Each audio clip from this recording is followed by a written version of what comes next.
estamos ao vivo aqui pela Folha FM, você acompanha a gente também pelo Face, ao vivo aí com as imagens do programa de hoje. Logo mais, reprise na Plena TV às 17 horas. No oferecimento de Proteus, Unimed Campos, Laboratórios Plínio Bacelar e também de vacinas Plínio Bacelar. Programa de hoje, conversando com a Josiane Morumbi, que é subsecretária de Políticas para as Mulheres e também já foi vereadora. E é o tema desse bloco agora. Meu caro Aloysio Abreu Barbosa, eu peço a você, né, a gentileza de abrir esse bloco aí com a mais ex-vereadora do que subsecretária, mas sobretudo sobre política, por favor. Vou abrir esse bloco, Josiane, com uma pergunta do Gilberto Gomes, feita no grupo, que foi candidato a vereador na última eleição, pelo PT. Gilberto Gomes. Ele pergunta a você aqui no grupo, do WhatsApp do programa. Josiane, você foi, como Nogueira disse, né, você foi uma das últimas mulheres a ocupar uma cadeira na Câmara de Vereadores de Campos. Atualmente, todas as 25 cadeiras são ocupadas por homens. Como você enxerga a ausência de mulheres no Legislativo Municipal e a prática de alguns partidos que em 2020 foram suspeitos de indicar candidaturas laranjas para cumprir a cota de mulheres exigida pelo TSE nas nominatas? E eu acrescento aqui a pergunta do Gilberto, que ontem o Ministério Público deu um parecer eleitoral contrário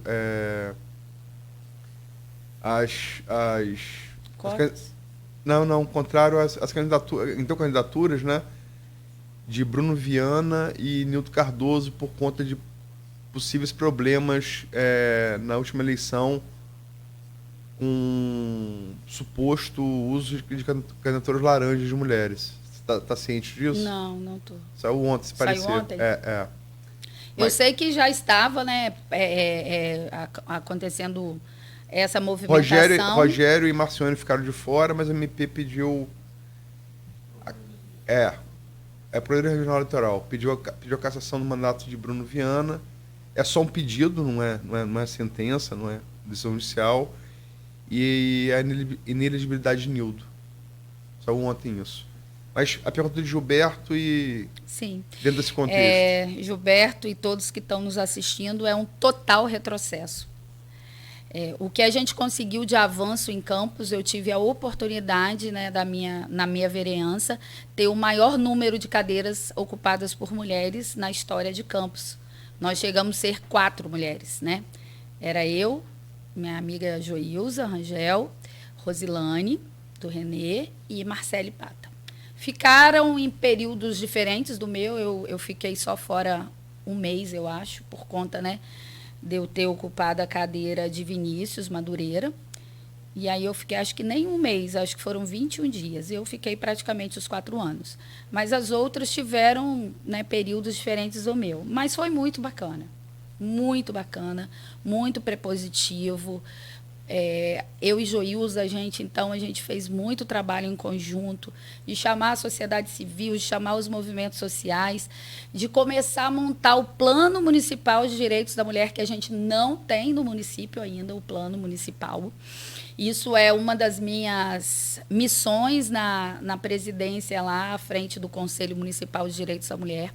Eu acho que esse plano precisa ser extremamente participativo. A subsecretaria teria essa autonomia de montar o plano sozinho, mas a gente enxergou o quanto que é importante a gente ouvir outras mulheres de todos os movimentos sociais. Então, vai surgir esse plano da subsecretaria em conjunto com o CODIM. Por isso que em breve, a gente deve ter conferência municipal aqui para a gente poder já discutir, mas foi um total retrocesso. E eu falo que, por exemplo, essas candidaturas que têm suspeita de mulheres laranja, eu não coloco culpa só no candidato, não, tá? Eu coloco culpa nas mulheres também, que não se posicionaram de forma que elas tinham que se posicionar. Ser candidata laranja é uma coisa. Ser candidata sem recurso ou sem cumprimento do que foi acordado de recurso, de material, de recurso financeiro mesmo, de você pagar as lideranças, pagar quem está na rua, enfim, de ter gasto com material, isso é uma coisa. Você não ter cumprimento do que foi acordado, para você ser, de fato, né, ter recurso de forma igualitária para você concorrer a um pleito. Agora, ser candidata laranja é a decisão da mulher. Então, a mulher não tem que se submeter a isso. Ela não quer ser candidata, é o que a gente está clamando de ter mais mulheres candidatas. Se você não quiser de forma nenhuma, apoie outra mulher, que é o que também falta.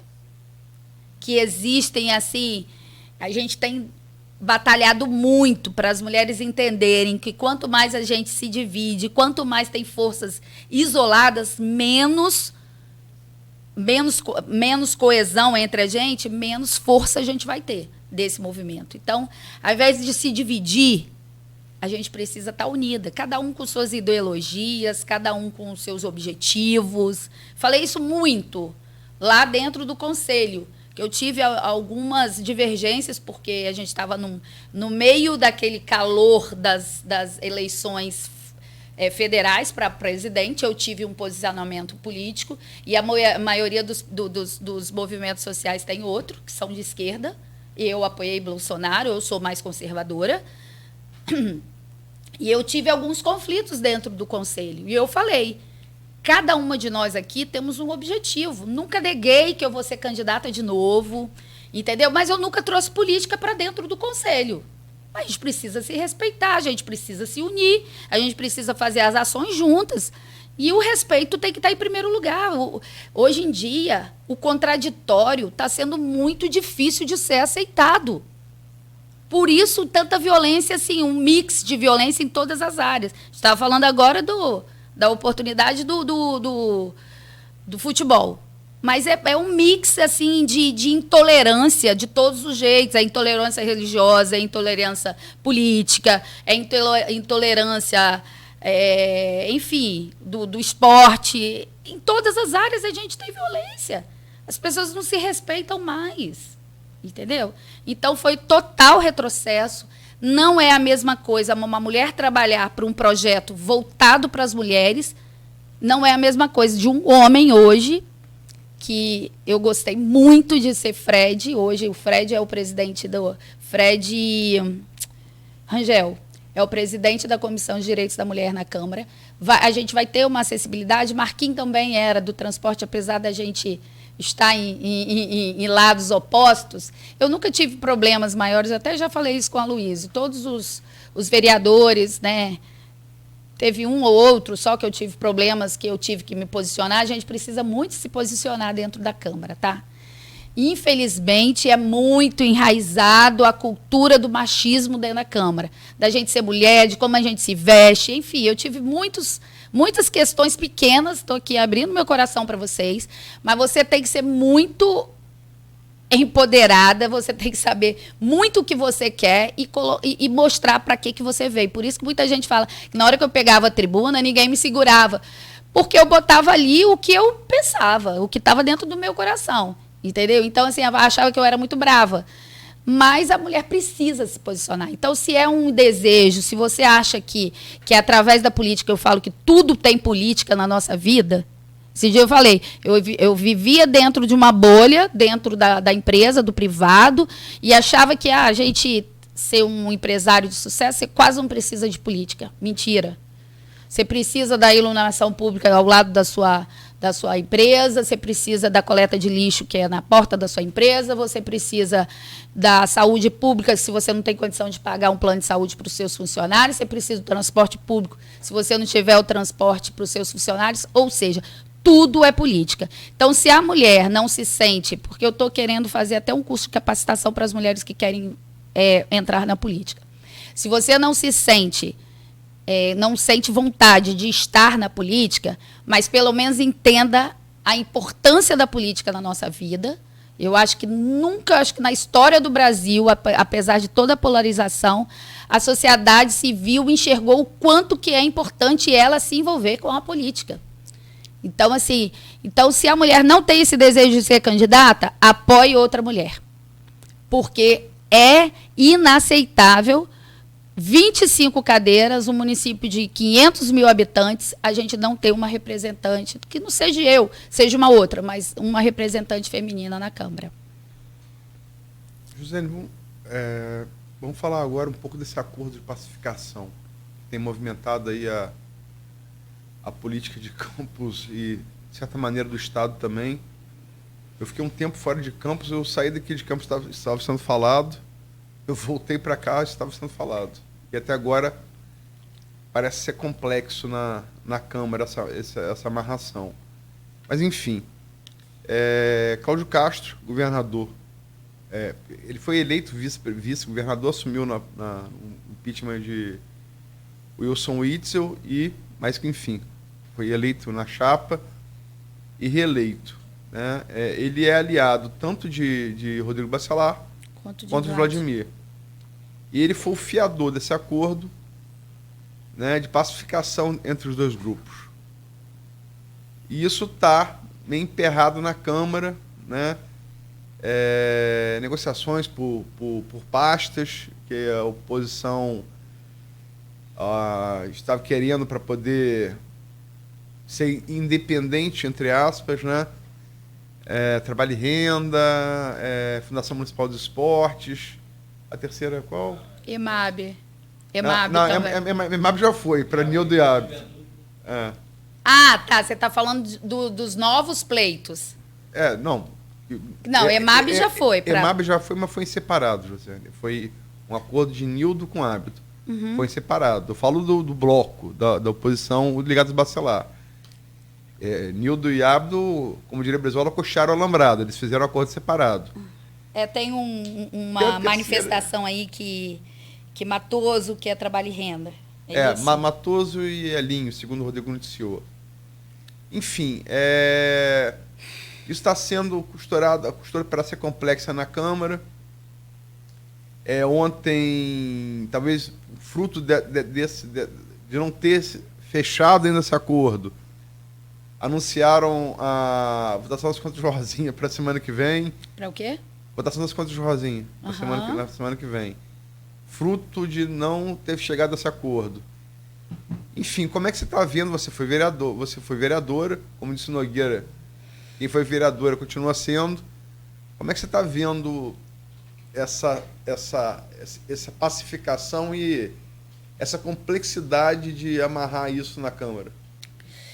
Então, eu vou falar tanto como sociedade civil, como uma pessoa que é representante, né, da indústria aqui em Campos, e como ex-vereadora principalmente, porque eu fui uma ex-vereadora que eu não me vendi, né, hora nenhuma, tive muitas oportunidades, fui muito assediada nesse sentido, tá? Muito, mas entrei para a política, eu olhei no olho do meu pai que eu não ia perder meu DNA. Então, isso é um compromisso meu com a minha família. Não venho de famílias com histórias políticas enraizadas, até mesmo porque a minha família é do Espírito Santo. A gente já está há quase 30 anos aqui em Campos, mas a gente é do Espírito Santo. E lá também eu não tenho ninguém na política. Ou seja, na minha família eu sou a primeira a se envolver com a política de fato. Então, eu tenho alguns valores que são inegociáveis. E assim, eu acho, vou falar agora como ex-vereadora, que tive a oportunidade de ter uma outra gestão, um outro gestor na pasta como prefeito, que foi Rafael, e nada acontecia no nosso município. Eu não tinha coragem, né, além de não ter o meu lado específico já decidido, eu não tinha coragem nunca de ser representada por ele. Ele não me representou os 4 anos, Rafael. Apesar de uma pasta e outra, coisa mínima, às vezes a gente precisava de uma iluminação, coisa pequena, mas eu achei que foi uma gestão que pouco entendeu que a responsabilidade de um prefeito, que tem que chegar na ponta, que o benefício tem que ir para a população, um prefeito muito irresponsável, muito. Eu não entendi, porque dizem que eu não acompanhava a política, dizem que Rafael foi um bom vereador na oposição, lutava por algumas questões, mas ele não foi isso como prefeito. E aí eu tenho as duas as duas vertentes, né? 2 anos ao lado de Vladimir como gestor. Eu achei ele um cara formidável, um menino novo, com uma visão muito importante assim, de alianças, que a política precisa ser de aliança. Infelizmente, quem não entende isso não pode estar dentro da política. Isso já me adoeceu também, tá, Aloysio? De entender que é uma roda gigante. Hoje você está aqui, amanhã você está lá, enfim. E Vlad, em favor da população, eu acho que ele teve que fazer esse planejamento de aliança, né? Porque com certeza ele planejou, para o foco ser sempre a resolução dos projetos em conjunto e de trazer benefícios que realmente, né, essa gestão traga benefícios que realmente possam chegar até a população. Porque o que mais comanda Vladimir hoje é esse lado extremamente humano dele, de pensar na população, principalmente a população mais carente, de trazer tudo que o município precisava. Porque o município, eu sempre falei isso, nenhuma pasta de Rafael Diniz deu certo. Nenhuma. Sabe? Eu pensava em limpeza pública, não funcionava. Transporte, um caos completo. A gente tem problemas no transporte, está sendo resolvido, mas era um caos completo. Saúde, nada acontecia. Olha quanta coisa que... a educação, várias creches abandonadas, que roubaram tudo. Ou seja, uma falta de respeito com o patrimônio municipal imenso. Então, ele não reformou nada, ele não inaugurou nada, a gente não teve obra nenhuma, ou seja, não tivemos avanços no desenvolvimento econômico. Falava em planejar e nada de executar. Então, assim, eu acho que essas alianças não devem ter sido fáceis, tá? Vladimir fazer aliança para ele poder conseguir governar, né? Ter uma governabilidade. A gente, na hora de fazer uma aliança, é necessário você entender as convicções ideológicas que aquele grupo tem. E políticas também, né? Ver o passado de cada um. Entendeu? Que o passado, as atitudes dessas alianças, né? Quem era esse parlamentar no passado é muito importante. Mas eu tenho certeza que, mesmo com todas as alianças, Vladimir sabe quem é quem. Entendeu? Ele não vai se surpreender, que infelizmente às vezes a gente se surpreende, porque as pessoas não são de palavra. A gente vide o que foi acordado, né, no grupo, enfim, nessa aliança no nosso grupo, que Maicon fez no dia da eleição da Câmara. Então, assim, eu não posso deixar de falar isso, entendeu? Assinou o termo, orou Assinou o termo, orou tudo, pá. Enfim, a gente tem que... É ideologia, romantismo, meu. A gente precisa ter mais parlamentares. Assinou o termo para votar em Fábio, orou com o Fábio. Então, exatamente. Então, assim, a gente precisa de ter parlamentares que entendam que na hora de assumir esse compromisso, pode ser romantismo meu, tá? Mas eu estou na política ainda por isso. Eu entrei do jeito que eu entrei, eu saí. Não me enriqueci de dinheiro que não era meu e nem de vantagens que não eram devidas. Então, a gente tem que entender que a gente tem que fazer sim pela população. É obrigação, é o servir, não ser servido. Então, tem muita gente ainda confundindo a questão do se servir, entendeu? De benefícios, de vantagens. Então, essas alianças foram necessárias, são perigosas, não vou falar que não são perigosas, não, são perigosas, mas acredito que foram bem planejadas e não deve ser fácil para um gestor sensível, humano, trabalhador aos extremos e com uma responsabilidade imensa de fazer pela população igual o Vladimir. Não deve ser fácil. Entendeu? Luciane, parte dessas idas e voltas desse acordo reside já a projeção para as eleições de 2024. Você já adiantou aqui que deve ser candidata, né, a vereadora. Não, eu vou ser.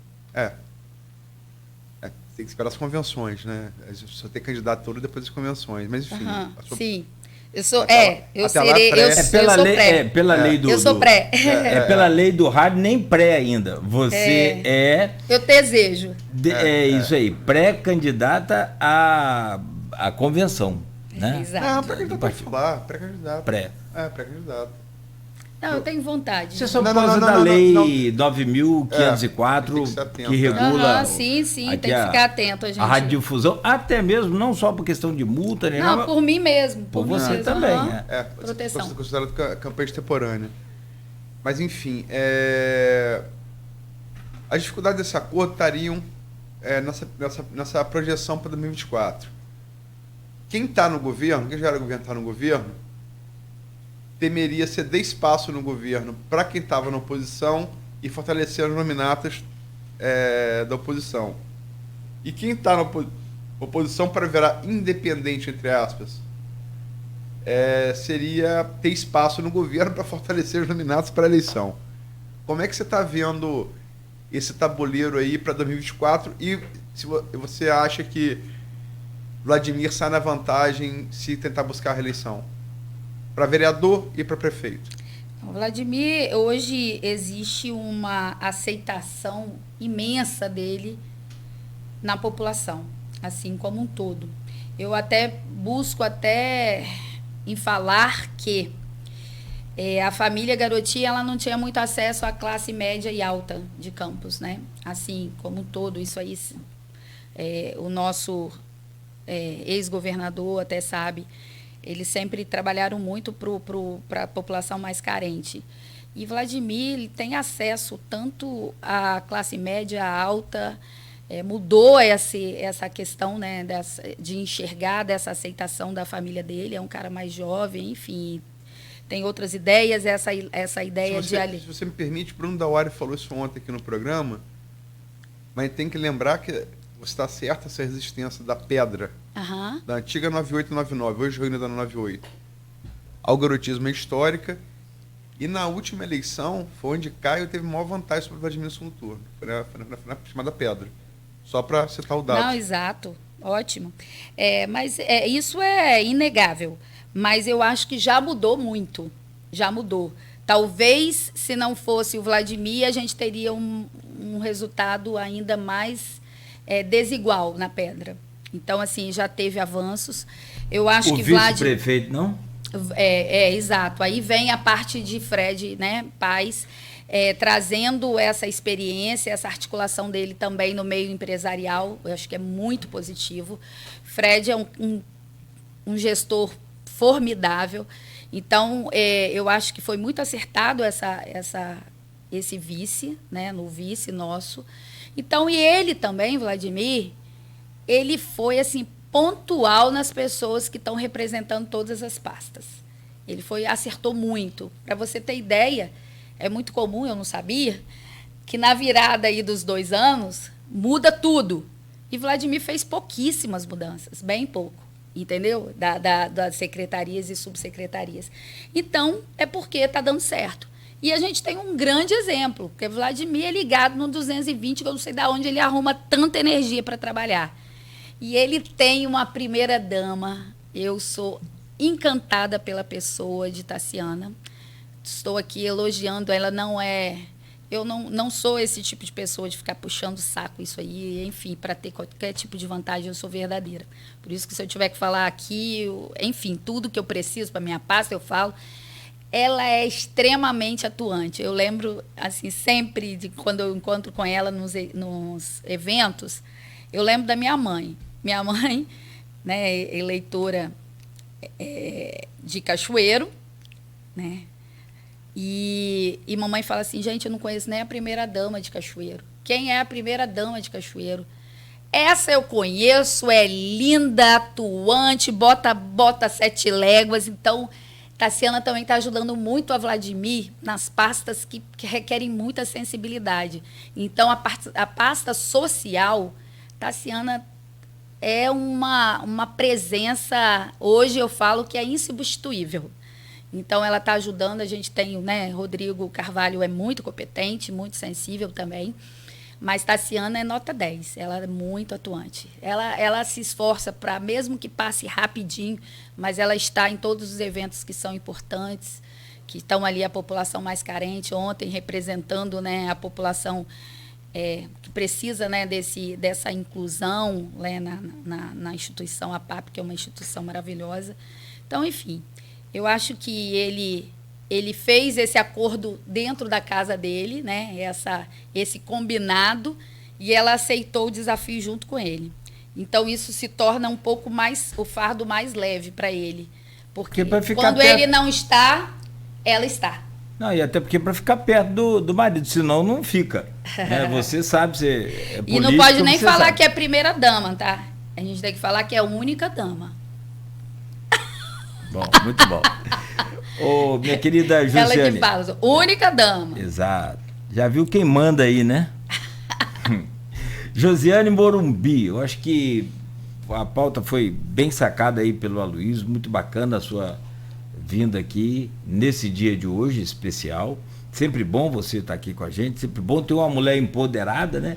E uma mulher que levanta as outras mulheres. Que você tenha força, sabedoria para continuar seu trabalho.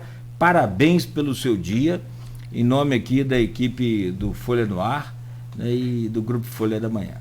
Eu consigo ler um textinho rápido? Vai lá. Consigo? Não, Eu vê se tem tempo. Se não tiver, a gente deixa. Tem que ter, ué. Mulher, tem? Se não tiver tempo dela no dia Vocês dela... Vocês conhecem Sol Almeida, da Rádio Aurora? Não. Não? Eu não sei se Sol é jornalista, mas ela está sempre envolvida. Será que vai dar? Rapidinho. São lindas as homenagens que recebi e estou vendo e minhas amigas receberam. Fico feliz com tantas gentilezas. Mas me perdoe, eu não consigo ver tanto glamour na data por conta dos últimos acontecimentos. E sim, mais sede de buscar por nossos direitos, na qual até hoje não somos tratadas dignamente como deveríamos ser. Enquanto você lê esse textão, uma mulher é morta. Por isso, é uma data que serve muito mais para reflexão, chamar a atenção do que temos de motivos grandiosos para comemorar. E sim, uma data, uma oportunidade de lutar, levantando pautas, debatendo o papel da mulher na sociedade, pedindo por melhorias nos atendimentos médicos, pela conscientização dos preconceitos que ainda somos vítimas, da desvalorização nossa no trabalho, entre tantas outras coisas que sofremos. É por isso que devemos buscar por direito que nos tratem com respeito e dignidade. Que todas as nossas conquistas sejam firmadas em alicerces sólidos, onde possamos ser sempre femininas e que nossa força seja para levantar umas às outras. Aqui está a minha camisa, né? Seja uma mulher que levanta outras mulheres, né? Perfeito. Então, o que eu desejo para todas nós, isso ela falando, né? Força e garra para seguirmos sempre em frente e não nos calarmos diante das lutas que enfrentamos no nosso dia a dia. Então, achei legal essa reflexão, que não é um dia só de glamour, a gente não deve receber só flores e atenção e cuidados somente hoje, mas todos os dias. Eu queria agradecer e mandar um beijo para todas as ouvintes aí da Folha no Ar, né, da FM 98,3, agradecer ao Grupo Folha mais uma vez esse espaço e me colocar à disposição sempre. Sucesso. Grande beijo. Aloysio, por favor, faça aí seu... Agradecer a entrevista a Josiane. Dado os casos que a gente tem acompanhado aí de violência contra a mulher, acho que é importante que o seu trabalho se redobra, né? Porque tá um negócio carregado, um negócio pesado. Jornal você convive com muita coisa ruim. Uhum. Mas ontem eu confesso que eu fui dormir assim, carregado. Esse bando de casos, a menina atravessou uma facada, a outra tiros, uma outra espancada, a filha menor violentada pelo pai, enfim. Acho que só reforça a importância do seu trabalho aí na Subsecretaria de Política para as Mulheres. E vou ler aqui, estava pesquisando aí, Nogueira, sobre dados. A Celida Luna Mendivil colocou aqui, em 2021, cerca de 45 mil mulheres e meninas em todo o mundo foram mortas por seus parceiros ou outros familiares. Isso significa que no mundo, em média, mais de 5 mulheres ou meninas foram mortas a cada hora por alguém de sua própria família. E as taxas de homicídios desse tipo por 100 mil mulheres são 2,5 na África, 1,4 nas Américas, 1,2 na Oceania, 0,8 na Ásia e 0,6 na Europa. É por continente, né? No Brasil, a taxa de mortalidade por feminicídio foi de 1,22 mortes a cada 100 mil mulheres. Recuo de 3% em relação ao ano anterior, quando a taxa ficou em 1,26 mortes por 100 mil habitantes do sexo feminino. Obrigado, Celida, pelos dados, né? Acho que externam bem quanto... Essa deve ser uma preocupação de mulheres e homens que querem construir uma... É simples. Homem e mulher tem que ser... homem e mulher, pobre e rico, negro branco, hétero, homo, católico, ateu, protestante. Tem que ser iguais perante a lei. É só isso. Então, isso é o respeito, né, aos nossos direitos. E só para terminar aqui, Aloysio, que eu fui buscar com a Cabo Aline, infelizmente, ela acha que foi por conta de plantão judiciário, essa Flaviana não estava no rol, na listagem da patrulha. Então, a patrulha continua sem nenhum óbito de nenhuma assistida deles. Então, a Flaviana não estava com eles ainda. Janeiro, março. Precisamos o quê? De mais uma patrulha. É humanamente impossível, 400 e poucas mulheres para uma patrulha, 2 agentes por plantão, não dão conta, porque não é só Campos. As regiões, São Francisco, São Fidélis, São João da Barra. Que a patrulha alcança as flavianas que estão aí na cidade, né? E em outros municípios, como você falou. Perfeito. Aloysio, muito obrigado. E, mais uma vez, obrigado, Josiane. Parabéns a todas as mulheres pelo seu dia. E, claro, sempre contem com a gente, com o Grupo Folha da Manhã, nessa luta, nessa caminhada, nesse dia a dia. Hoje, quarta-feira, dia 8 de março, conversamos aqui com a Josiane Morumbi, ex-vereadora e subsecretária de Políticas para as Mulheres. Convido você para continuar ligado aqui na Folha FM, porque tem uma programação, só para você ter ideia, daqui a pouco, após o intervalo, John Lennon, Woman, daqui a pouco, só para a gente começar. Ou seja, né, é para homenagear todas as mulheres com muita música, né, delas ou sobre elas. No oferecimento de Proteus, Unimed Campos, Laboratórios Plínio Bacelar e Vacina Plínio Bacelar, a gente volta amanhã às 7 com Folha no Ar. Hoje tem Folha da Manhã nas bancas e também nas casas dos assinantes. Valeu, gente. Até amanhã. Siga ligado aqui na Folha FM. Tá na hora de economizar energia.